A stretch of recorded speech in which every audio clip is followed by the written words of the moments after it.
Let me tell you something you already know. The world ain't all sunshine and rainbows. It's a very mean and nasty place, and I don't care how tough you are, it will beat you to your knees and keep you there permanently if you let it. Life is tough. That's a given. When you stand up, you're going to be shoved back down. When you're down, you're going to be stepped on. My advice to you doesn't come with a lot of bells and whistles. It's no secret. You'll fall down, you'll stumble, you'll get pushed, you'll land square on your face.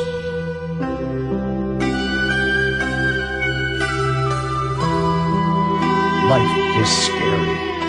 Get used to it. There are no magical fixes. It's all You, me, or nobody is gonna hit as hard as life. But it ain't about how hard you hit. It's about how hard you can get hit and keep moving forward. How much you can take and keep moving forward. That's how winning is done.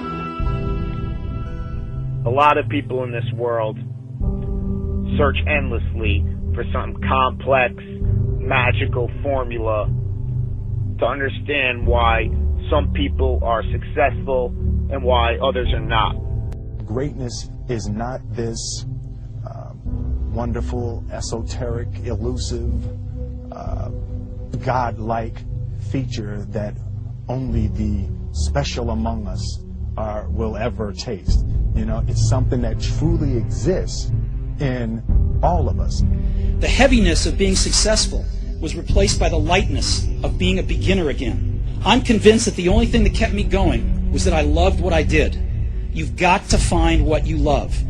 There's a certain delusional quality that all successful people have to have. When you want to succeed as bad as you want to breathe, then you'll be successful. The only thing you care about when you're trying to breathe is to get some fresh air. That's it. And when you get to the point where all you want to do is be successful as bad as you want to breathe, then you'll be successful. But what is most important is don't be afraid to fail. You can't always win, but don't be afraid of making decisions. You might never fail on the scale I did, but some failure in life is inevitable.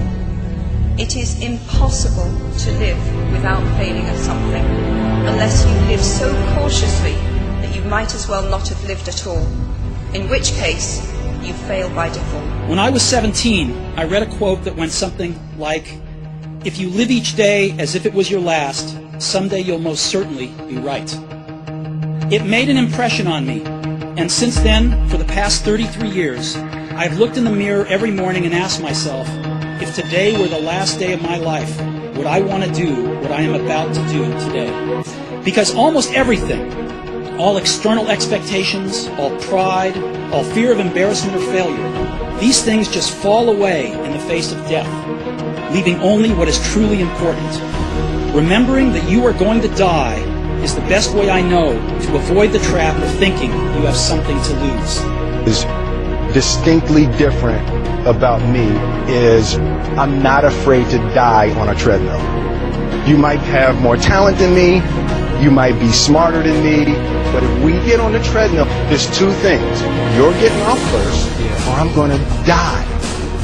It's really that simple. We are going to give him 2 to 3 minutes and I'll finish it.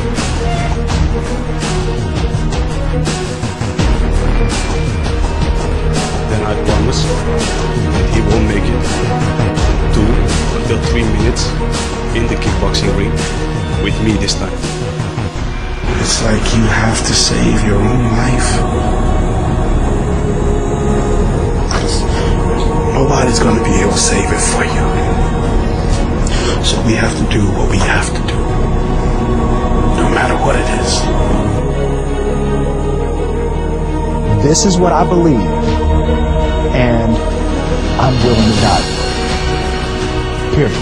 No matter how bad it is, or how bad it gets, I'm going to make it.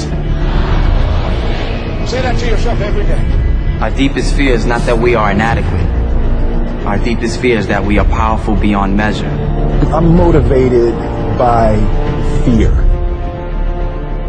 What we are trying during all these discussions and talks here is to see if we cannot radically bring about a transformation of the mind. Not accept things as they are, but to understand it, to go into it, to examine it, give your heart and your mind with everything that you have to find out a way of living differently. But that depends on you and not somebody else. Because in this there is no teacher, no pupil, there is no leader, there is no guru, there is no master, no savior. You yourself are the teacher and the pupil, you are the master, you are the guru, you are the leader. You are everything. To understand is to transform what is. You know, when you get old in life, things get taken from you. I mean, that's part of life. But you only learn that when you start losing stuff. You find out life's this game of inches. On this team, we fight for that inch. On this team, we tear ourselves and everyone else around us to pieces for that inch. We claw with our fingernails for that inch. Because we know when we add up all those inches, that's gonna make the fucking difference between winning and losing. Between living and dying. I'll tell you this, in any fight, it's the guy who's willing to die who's gonna win that inch. Now, if you know what you're worth, now go out and get what you're worth. But you gotta be willing to take the hits and not pointing fingers saying you ain't where you want to be because of him or her or anybody. Cowards do that, and that ain't you. You're better than that. Yeah. And I know if I'm gonna have any life anymore, it's because I'm still willing to fight and die for that itch. Because that's what living is. The 6 inches in front of your face.